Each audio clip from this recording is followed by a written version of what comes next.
नमस्कार, आप देख रहे हैं 4 PM और मैं हूं आपके साथ निधि तिवारी। देश के प्रधानमंत्री मोदी ने दिल्ली में कल एक छोटा सा रोड शो किया। लगभग 15 मिनट के इस रोड शो को गोदी मीडिया ने प्रधानमंत्री का मेगा रोड शो बताया। दरअसल ये road show Bharatiya Janata party की मुख्यालय में होने वाली 2 दिवसीय राष्ट्रीय कार्यकारिणी की बैठक से पहले किया गया। अब सवाल यह है कि आखिर प्रधानमंत्री को ये रोड शो करने की जरूरत क्यों पड़ी? क्या सरकार किसी तरह के दबाव में है?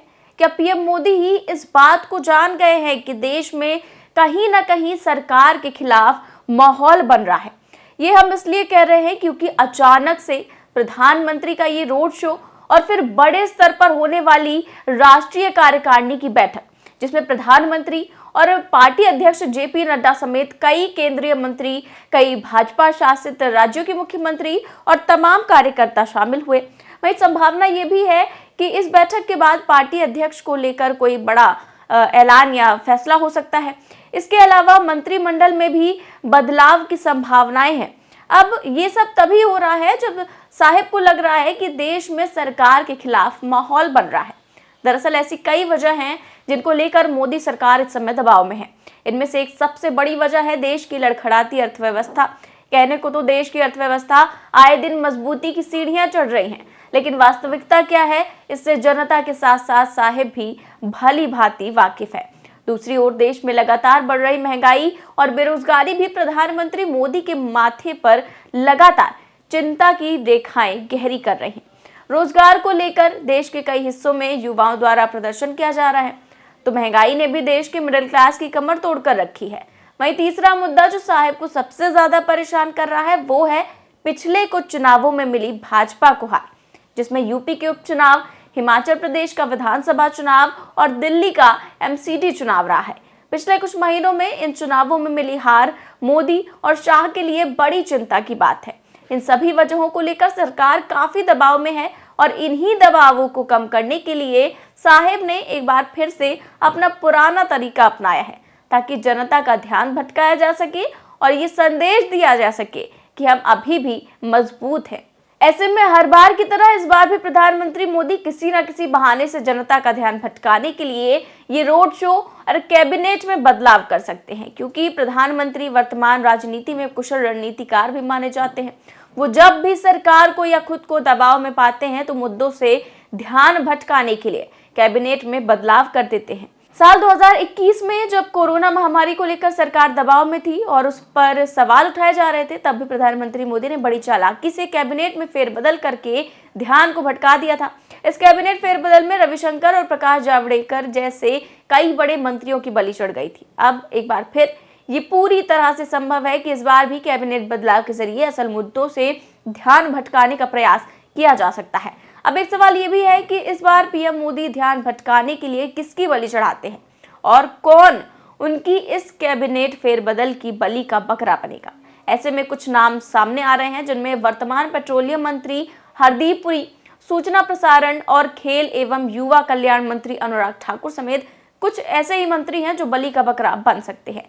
लेकिन इन सबके बीच एक और बड़ा नाम है जिस पर प्रधानमंत्री मोदी की सबसे ज्यादा नजर है, और वो नाम है सड़क परिवहन और राजमार्ग मंत्री नितिन गडकरी।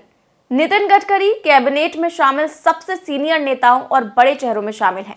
गडकरी 2 बार भाजपा के राष्ट्रीय अध्यक्ष भी रह चुके हैं। वहीं एक समय वो भाजपा की तरफ से प्रधानमंत्री पद के दावेदार भी थे। ऐसे में गडकरी सरकार का सबसे बड़ा चेहरा माने जाते हैं। ऐसे में नितिन गडकरी भी पीएम मोदी की कुशल रणनीतिकार की बलि का बकरा हो सकते हैं। दरअसल ऐसा हम इसलिए भी कह रहे हैं क्योंकि गडकरी पिछले कुछ दिनों से गुजरात लॉबी यानी कि साहिब और छोटे साहिब को खटक रहे हैं। इसलिए पार्टी में लगातार गडकरी को साइडलाइन करने का प्रयास किया ही जा रहा है, और ये हम नहीं बल्कि भाजपा हाईकमान के फैसले ही बताते हैं।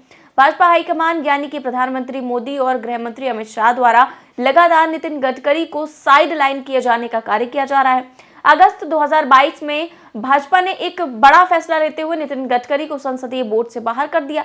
ये एक बड़ा फैसला था और नितिन गडकरी के लिए बड़ा झटका भी था, यानी कि भाजपा के फैसले लेने वाली सबसे बड़ी कार्यकारिणी से नितिन गडकरी की छुट्टी कर दी गई।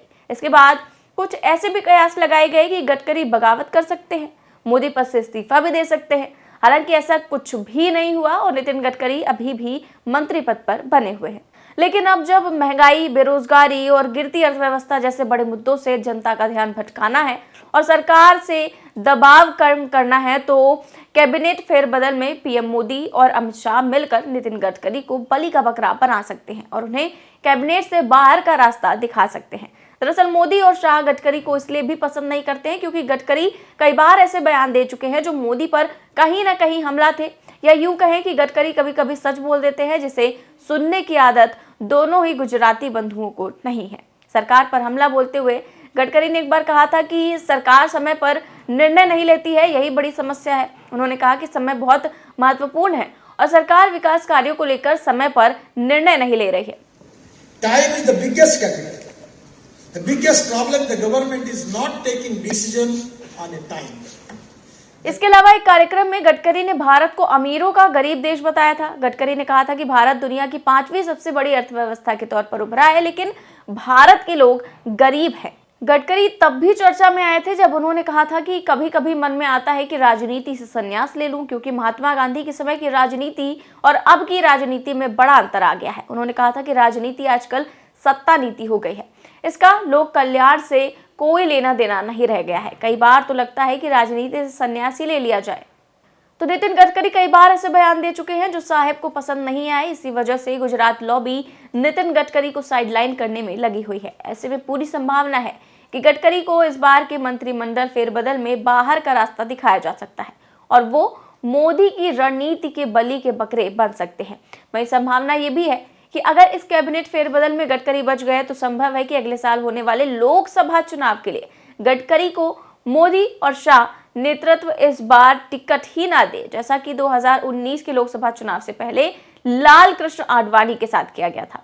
हालांकि मोदी और शाह के लिए गडकरी को एकदम से किनारे लगाना उतना आसान तो नहीं है जितना वरुण गांधी और मेनका गांधी को करना था। उनके सबसे प्रमुख वजह यह है आरएसएस। नितिन गडकरी पर आरएसएस का बहुत बड़ा हाथ है। इस बात से मोदी और शाह भी भलीभांति वाकिफ है। ऐसे में दूध से मक्खी की तरह तो गडकरी को निकालना मुश्किल है।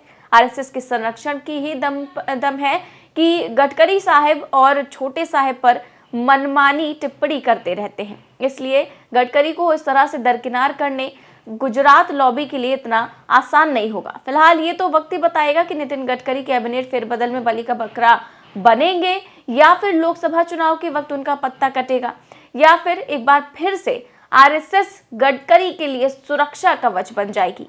हालांकि मोदी और शाह तो नितिन गडकरी का पत्ता काटने में लगातार लगे ही हुए हैं।